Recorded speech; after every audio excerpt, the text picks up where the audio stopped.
Hello, it's Monday, and we're back here on the end of June. Last week in the June month, we're here to bring you information about the Phoenix housing market. Rob Morales, RCO Network, Monday Market 15, the 15-minute show that takes about 30 minutes or so hang in there. I want to introduce my wonderfully, successfully, fabulously, and every other Lee, it is Lee. Guest and co-host, Ashley Mitter, Great American Title. Hello, Miss Ashley. Hello. Hello, everyone. She is I on board. love how you said Lee because my name is spelled Ash Lee, L-E-E, and a lot of my friends growing up call me Lee. Oh, really? Yeah. I didn't know that. Am I a friend? Can I call you Lee? You can call me Lee. Can I call you late at night? No. Oh. Well, it depends on what we're talking about. If you're sending me business, you can call me late at night. But Fine, forget it. Yeah. Anyway, I thought we were good like that. Thought I could just slip over in the back area where the pool's at odd hours of the evening. No? Is that too big? If you and Violet have like some funny like FaceTime like shenanigans, I'm always up to listen. There's always shenanigans going on. So, Ms. Miller, hello. How are you doing? Good. We're back at it this week on a Monday. It's been kind of a crazy ride. It's literally been 6 months since the beginning of the year. Almost 7, you guys. That's what's so weird is we're going into our 7th month, and it felt like just yesterday we woke up in 2021. A little hot out there? I mean, yesterday I woke up in 2000, but you know. Yeah, for all you California people that came to move to Arizona, welcome to the heat. Yeah. Because I think most of us have felt it this last couple weeks for sure. Well, I think got what, 116 in the high. Oh my gosh, no, it's been higher than that. Boy. But that brings us to what we were talking about, like the housing market is cooling. Yeah, things are hot in Phoenix, except the housing market. It's cooling Well, down. actually, it's still hot, but it's let's say it's about 102 It's 106. when it's normally 116 in the housing market. There you go. Okay. So I it's got it. like it's still hot. You know, when you walk out the door after 100 degrees, it's like it doesn't matter if it's 116, 120. It's just hot. But so- we are cooling down in the housing market. You know, this morning Funny that you bring that up. I woke up with like this like fire, no pun intended, in me, and I just started pulling a bunch of stats. So if you guys don't know, being in title, I have access to a lot of data, and I will be very candid with you. I can pull your name, your address, your phone number, your email, what your interest rate is, who your first, You second can find out your mortgage is digits with. if you don't want to give them to her. I can find out a lot of things. And I had like this inclination to a lot of the lenders that I work with. They're like, oh, the refi market, it's cooling down. It's cooling down. Yep. And I'm like, it is not cooling down. It is hot, my friends. So I decided to pull Scottsdale, Arizona, you know, the area that I live. There are over 500 people currently right now. When I say 500, that just means I was able to get 500 people's phone numbers. If they don't have a phone number listed or an email listed, that's just 500 that I could get their actual information. Because we want to contact them and be like, you have an interest rate over 5%. Like, it's crazy. Some people still have an 8% from 2008. And so I don't think it's that the refi market is cooling down. Yeah. I think it's just people are less educated, and that's the whole point. I think of this people are scared podcast. too. Do you think you're a little bit scared to refi or to take, especially if somebody like is like in the middle of a term of their loan? I don't know. I just throw it out I there. mean, you can refinance to a 10 or 15. I mean, it just depends. Like, you know, for example, I just refinanced my car from a higher interest rate to a lower interest rate and a lower term. My payment's still lower. I think and I didn't even know this. And I'm going to go on a little tangent because I just bought my son a new vehicle. And they're like, oh, do you want to refinance your car too? We see what interest rate you're at. I'm like, I didn't even think about it.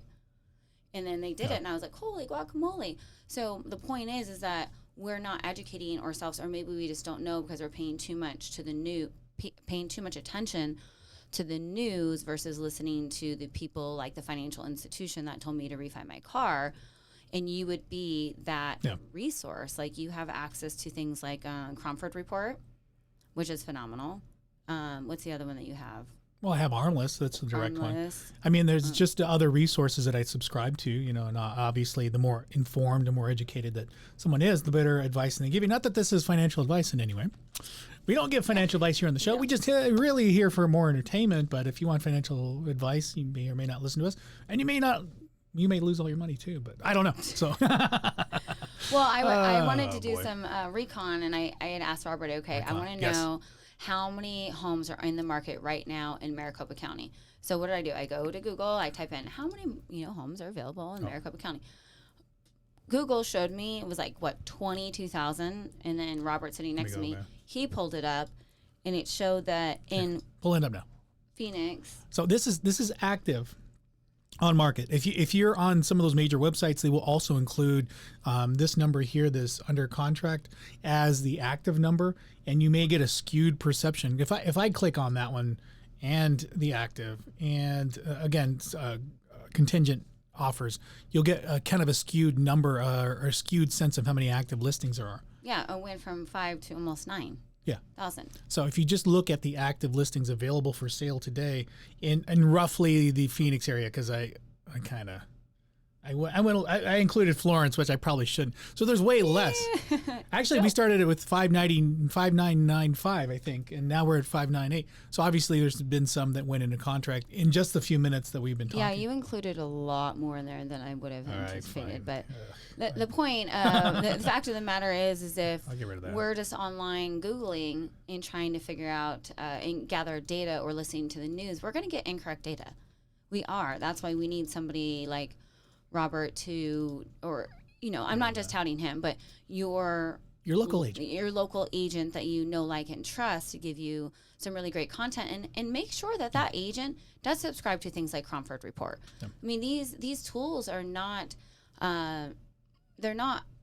they have to pay. They pay for them out of their own pocket to make sure you guys have the best data. And Cromford is probably one of the best data. We've got Cromford, we have Inman, MLS. Help me out here. Well, I mean, I go to Wall Street Journal. I look at Bloomberg. I do financial services too. Well, I don't do financial services. I'm not a financial. I do research on all these things for my own personal portfolio. I work with Frank on Fridays if you watch our show on Fridays. But I study a lot of this because a lot of this information overlaps on each other, and it's better to have a bigger or broader perspective on the direction you're going. Like this weekend, I purchased some stocks because I feel that. Ooh, what'd you purchase? Oh, Kinross Gold. It's at a really low rate right now, and so what I'm really hoping, and again, this is not financial advice, but I'm really hoping. I bought some Vale stock a couple months ago, and that's they don't manufacture, they produce or cultivate whatever it is, the mine nickel, and so you need nickel in lithium batteries, so battery production, EV market, electronic market, and so you also need gold for cell phones and other whatever mechanics that you purchase. So it's a very low stock price, and it's kind of at a like a 20-year low, and I purchased more of it. Well, this is totally not. We're not even talking about the housing market now. A share. We're anyway. off, but we're off topic with buying my son the car, and I went down to. I paid for 2 years for plates or whatever, and they gave me this plastic, it was like plastic paper. It was so bizarre. She's like, well, you probably will get your plates in a couple months because there's a lack of aluminum to make license plates. Does that mean we're not recycling? Where are we right now? Our economy, our economy, what you named, we're under construction. We're figuring this out, and it's a little crazy. So a large part of it, if you follow the economy and any information or news regarding, kind of our current situation, a lot of before COVID was just-in-time inventory. Mm-hmm. So that means that you would only purchase enough to make whatever product you needed. So if you only needed 100 barrels of oil, for instance, to make gas, you would only order 100 because that's what you need at the time of production. If your production increased, you would order a little bit more. But because we had COVID, we had all these lockdowns, those just-in-time inventory really didn't make sense necessarily, depending on the industry, depending what you were trying to do, or as far as manufacture. So a lot of our economy shut down. So a lot of those inventory constraints were in place, or have been put in place because labor issues, not needing some products versus others. Obviously we didn't need cars for a little while there because we weren't necessarily driving to work. Fair. Yeah. We were looking for houses because we were working from home more. So certain industries were affected more. Like the resale market was affected because nobody was out there. Again, they needed more products. They needed more to produce more, and there was a lot of things that just-in-time inventory really took effect on. I'm gonna write that down. Just-in-time inventory. I It's an haven't heard accounting that term. I mean, I'm not the best one to explain it all, but I get the concepts. I understand where it's going. But if you're on the show right now, we're at the 10-minute mark. If you like what you're seeing, go ahead and hit the heart button. If you wanted more information, we'll take comments and questions as we go along. That's what we're here to do. We're here to provide information, but we need to focus on what we were here to talk about, which is labor. So this is so interesting. We're working on our thing. You know, unemployment, like you had mentioned, we looked at unemployment stats. Oh, yeah. They're pretty stagnant. They're. Let me go and put up the numbers here. They are, and I find this so intriguing. So it's right here. You can see the unemployment rate really hasn't taken up. But why? We're still stagnant. Now hiring on every door. Home Depot, Jiffy Lube, Discount Tire. I'm just thinking of all the places I've been recently. The grocery store, and I mean, there's so many places that are hiring. What is happening? What's happening? I don't have a clear answer for you. Yeah, I just know a lot of people are still on unemployment. What I did pull up too is the DES website. There's still a lot of people looking for. So we have TANF, so temporary assistance for needy families. It's pretty flatline. People are still asking for basically cash assistance, but SNAP is a renamed version of food stamps. So you can see here, just the number of food stamps has increased in since the beginning of the year. People still need food.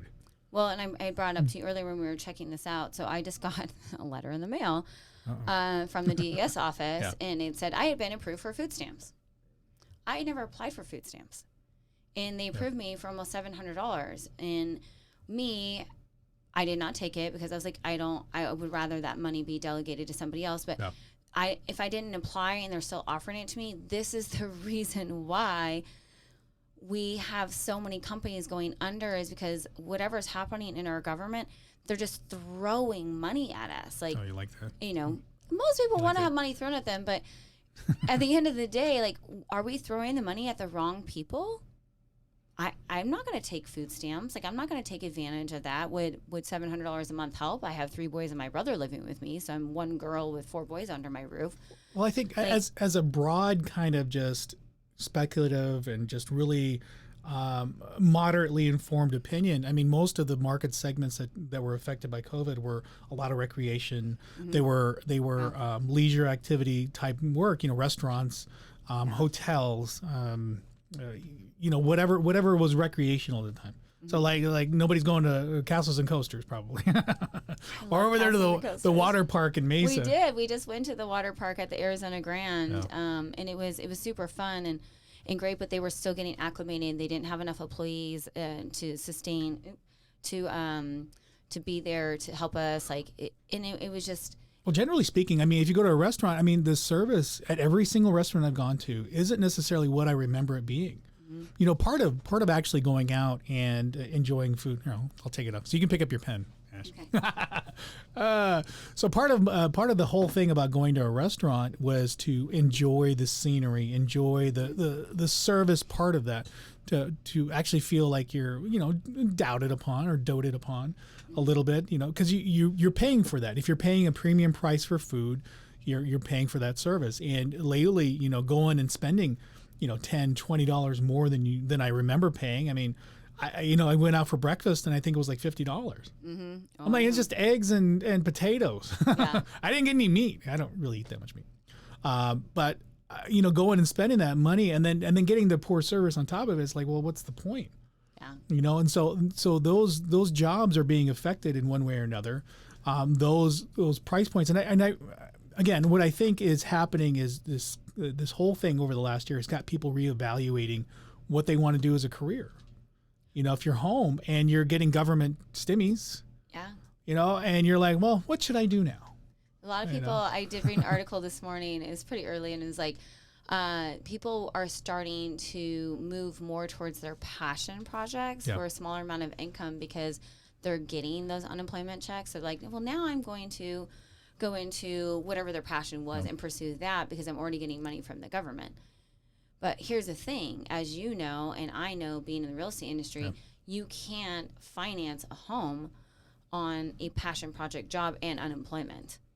You can't. So what's more important? I mean, if you already have a home, then that's fantastic and go do your passion project. However, if you are looking to purchase a home, you have to think long term. What is sustainable? What's going to happen, and how are you going to get approved to purchase a home? Well, you need at least 2 years of financials. Right. I mean, if you're not making obviously what you make, because I own an S corp, so what you make after your expenses is your net profit. And that's what you're taxed on. And then if you have an employee, I'm my own employee, so I pay myself an employee wage. And so that's what's based on what I qualify for and what I can purchase as far as cars, more particularly housing. And if I don't have 2 years of work history or showing that I have a positive income or positive flow, you're not going to qualify for a house. Well, and that's the scary part right now is, a lot of people are on unemployment, and in the future, what is that going to look like? Yeah, is it amazing to get, let's call it quote unquote, free money from the government? But once that money runs out, now what? Now what are people going to do? And I can guarantee you, well, I can't guarantee you because I'm not a financial advisor and I don't know what the government's doing. But there are going to be rules and regulations against people who have been on unemployment for a certain period of time that are returning to work. Are they or are they not going to be able to qualify for purchasing a home? I don't have the answer, and maybe one of our lender friends could chime in and mention something. But that brings me to another point: is my oldest son, who's 16, is looking for a job right now, and because he has no past job history, he's having a hard time finding work. He wants to work. He has a vehicle that transports him. He wants to have money in his bank account. Like, he wants to save for things, and he can't find a job. So I'm confused on what our economy is doing. Like you said, our economy is under construction. I feel like we're just still figuring it out. Yeah, I think if there was going to be a crash of any kind, I think it's going to be in other segments. It's not going to be in housing. I mean, a lot of the people that are purchasing houses were well qualified. I don't know too many people accepting other than conventional loan types are people who typically are more qualified or well qualified more than your VA, or I should say FHA or lower, maybe cash, money, hard money loans and that sort of thing. But people do tend to go to hard money loans when they can't necessarily qualify for a normal loan. And that's tough because that's a high interest rate for sure. Well, the lowest I've seen is like 9%. I want to go back to the interest rates and the thing I mentioned in the beginning about the interest rates and stats I pulled for Scottsdale. With them being so high, I'm curious if anybody wants to comment on this that's watching or comment in the future. If you do have a higher interest rate, is it because you are not sure or don't understand how to refinance? Or like Robert said, maybe you're already in a shorter term and you just kind of want to stay? Or is it because of financial situation, maybe loss of job, dual income? What does that look like? I'm extremely curious to know. Yeah, if you're watching us right now, go ahead and type some comments or information in there what you believe is our current status, or what do you believe is happening. And of course, if you like us and you're watching us on YouTube, hit the little heart button, because we want to bring you this information every week. We want to be genuine and honest about it. We're not financial advisors, even though sometimes we say which stocks to buy. What do you think? Yes. I want to know too. This is another question I have for the audience. Hi, Gabby. Is where are people getting their information from? Is it Yahoo? Is it Google? Is it Redfin? Zillow? Open Door? I'm just trying to name a bunch. I'll put that is Redfin. It CNN? Is it what were the few ones that you said? So I Google. Or actually, in fact, I don't even have to Google anymore because Robert just sends me everything. But if I need anything, I'm her Google. Google now for you housing. You are my Google for housing. But I want to know, how are people educating themselves? And please don't say the news. Do not turn on the television and tell me that you watch it on the news, because they're feeding you what they want you to hear. Yeah, and what I think with Facebook and every other kind of social media platform, it follows you. It follows your interests. It follows your political, affiliations, and so it'll bring you news based on what you believe that you want to believe, honestly. It's behavior. And if you tend to follow, if you're one side or the other, it doesn't matter. If you tend to follow one side very heavily, you're going to get news articles that just feed into that, and all of a sudden you're like, oh, this housing market's going to crash. Like, okay, well, there's good arguments to say that it's not, and I see both sides of it all the time. And, the position I'm in is like, I really don't know. I don't think anybody knows. People will speculate. I do believe the housing market is cooling based off the numbers that I'm seeing. But as far as like where it's going to go, I'm hopeful that there'll be a complete correction to where I can purchase a home. And I'm already starting to see that. So this weekend, I went out to an open house. I was interested in this house in Chandler. And by the time I actually texted this morning just to kind of see how many offers I got, this was 440,000. They had 2 offers. 4 or 5 months ago, that would have been about 20 offers, 30, 40, 50,000 over asking, and you really do see it real time that this housing market is shifting a little bit. And again, if you watched us last week, you'll see in that price point, the 400 and above price point is really cooling down. You'll see number of price adjustments in the other way.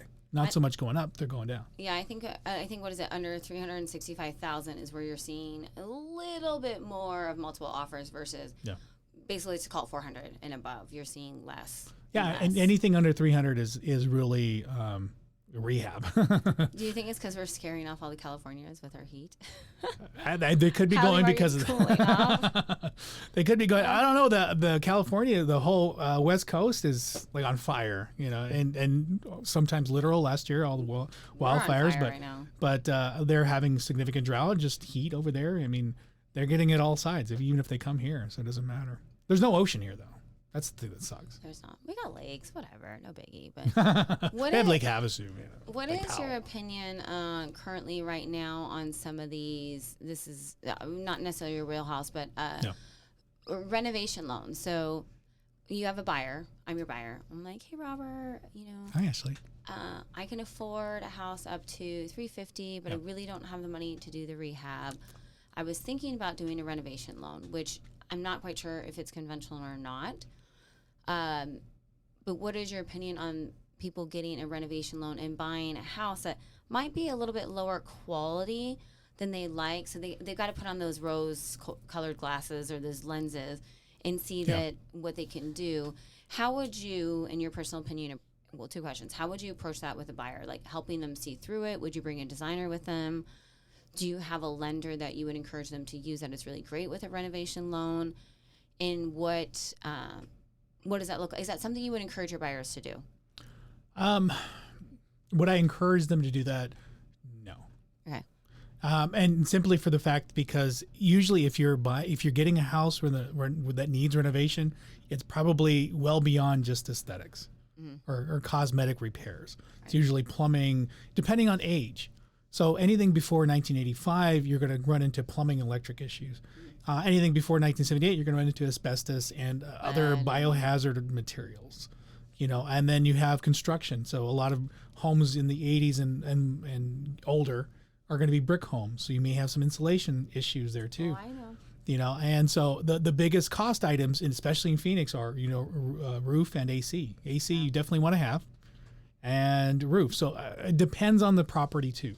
Okay. So if the plumbing's been updated and has a newer AC and a new roof, then maybe explore one of those renovation loans and see. Yeah. There's no real cookie cutter answer with that.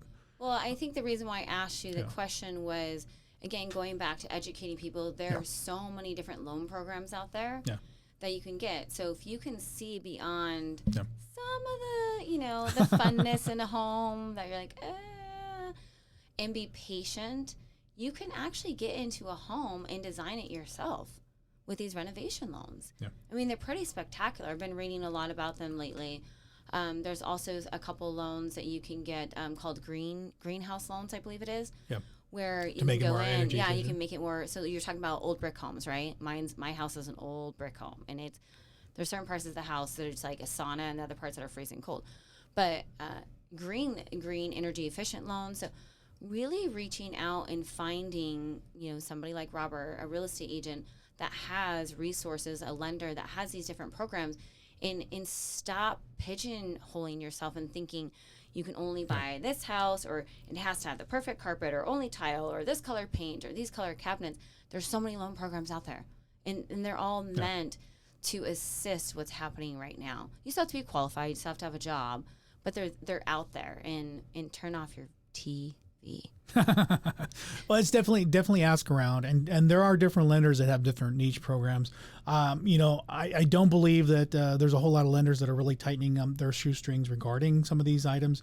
I've only come across a couple times where you've had an escrow holdback, and there are limits to that too. So if the repairs from my recollection, on the ones that I worked on are $10,000 limits. Yeah. So that's escrow, for like the greenhouse. I think it's somewhere in 6 to 10. so you're limited, and so like I said, if it's the last one of the last big plumbing jobs that we did was about a $12,000 fix in a townhouse, and that had to be everything had to be redone, the interior and the ingoing and outgoing plumbing. So that was roughly about $10,000, and that was to connect it back to the main street line. And so a $10,000 renovation loan would be cut off very short on fixing some of these things. So it just depends. So that's why I said there's no real cookie cutter answer to any of that. Well, and I think I brought it up just for people to start thinking outside the box. Just like people right now where refinancing is cooling down, but it's not. It's just educating them. And I would say if it's on your own house, yes, there's cash out refis. You can actually take money against your loan, and it's not a second loan. So I think that's one of the bigger fears. That's one of the things I wish I would have known about back in 2008 when when my second loan came to term and I needed to pay it. I didn't realize that those had shorter term loans, a second line of credit. So HELOC or second mortgage per se has a shorter term than a 30-year fixed, and they give it to you like a credit card. So you start spending on it, you start buying like weird shit with it, and you really shouldn't. It should be more for house stuff. And I didn't realize that. That was my own mistake. So those are some of the things you have to worry about. But if you do a cash out refi, you can refinance to your home, pull out some of the equity, and do some of those repairs that you need on your home. Yeah, right. for refi. Exactly. Or you can just do a rate and term refi, which means you're just refinancing your rate and the term of the loan and put yourself in a better financial situation. Because what's happening right now, currently, like right now, we're about to hit a huge foreclosure. Yeah.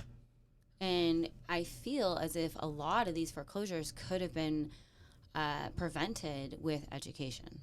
Yeah, and so again, that's one of those things where government will intervene. And again, we're not financial advisors. And this is just what I'm noticing with my research. All of this stuff that you send me, and I'm researching all the numbers and pulling data, and it's just the more sources and the more information you get on both sides of whatever political spectrum, on both sides of what you believe, the better and clearer the image you'll see, and you make your own decisions. I mean, like I said, you're either going to be on the buy and hodls, where they just hold on to this market thing and it's going to keep going on forever, and then you have the other half where they think it's going to crash, and there's really no concrete answer until it happens. And with foreclosures, I mean, they're talking about foreclosures being pushed off to September. The moratorium, and even then, in Biden's, I think I was on whitehouse.org or .gov, it did talk about working with those people before they even go into foreclosure. So you have this consistent. I thought there was going to be a crash in January, and I was toting and telling some people that there may be significant correction in this market. But every month that was coming up, government got involved again and prolong things. And so that's the one thing that you can't really predict is how these entities will affect and influence this market. So if somebody wants to get a little bit more recon, or do you have the ability to share Cromford publicly with people? Not typically. I didn't think so. I'm surprised I can do it on here. Well, just was like, I was wondering about that because, like, for example, Inman, right? Inman is not nationwide. It's a worldwide. Inman's worldwide news for real estate and financial information. But you can't. So on Inman, I can access the data, but I can't share my data because you have to have a subscription. That's why I was wondering if Cromford's the same way. I'm assuming. So everybody on this show is my client. Okay, so you can share. It's not my personal page. So, yeah. But if they wanted some stats and data, like they're like, hey, I'm thinking. We can actually sit down and go over some of those things, and if they want to be more informed, we can, and come up with a strategy or formula of whatever direction they want to take. I mean, it's very unique in everybody's situation, and it's hard to really give general it's not really advice. Just give general ideas and terms about things because everybody's situation is different. I'm very fortunate at the beginning of this year, got rid of all my debt. I have zero debt. Yay. Right now. Even your car? I have no car debt. I have nothing. The best car, I was thinking about getting that new BMW electronic car. It gets released next year, and I'm like, nothing better than a new car is a car with no payment. Amen. So it's like now I don't want to get a new car, but eventually my car is going to break down. I have 130,000 miles on that thing. and it's only 4 years old. Okay, yeah, that's a problem. So, I mean, it's paid off, though. It's paid off. Amen. I love my car. I will drive that sucker until it's done. Although, being in business to business out in the world, driving every day from office to office to office, it is hot.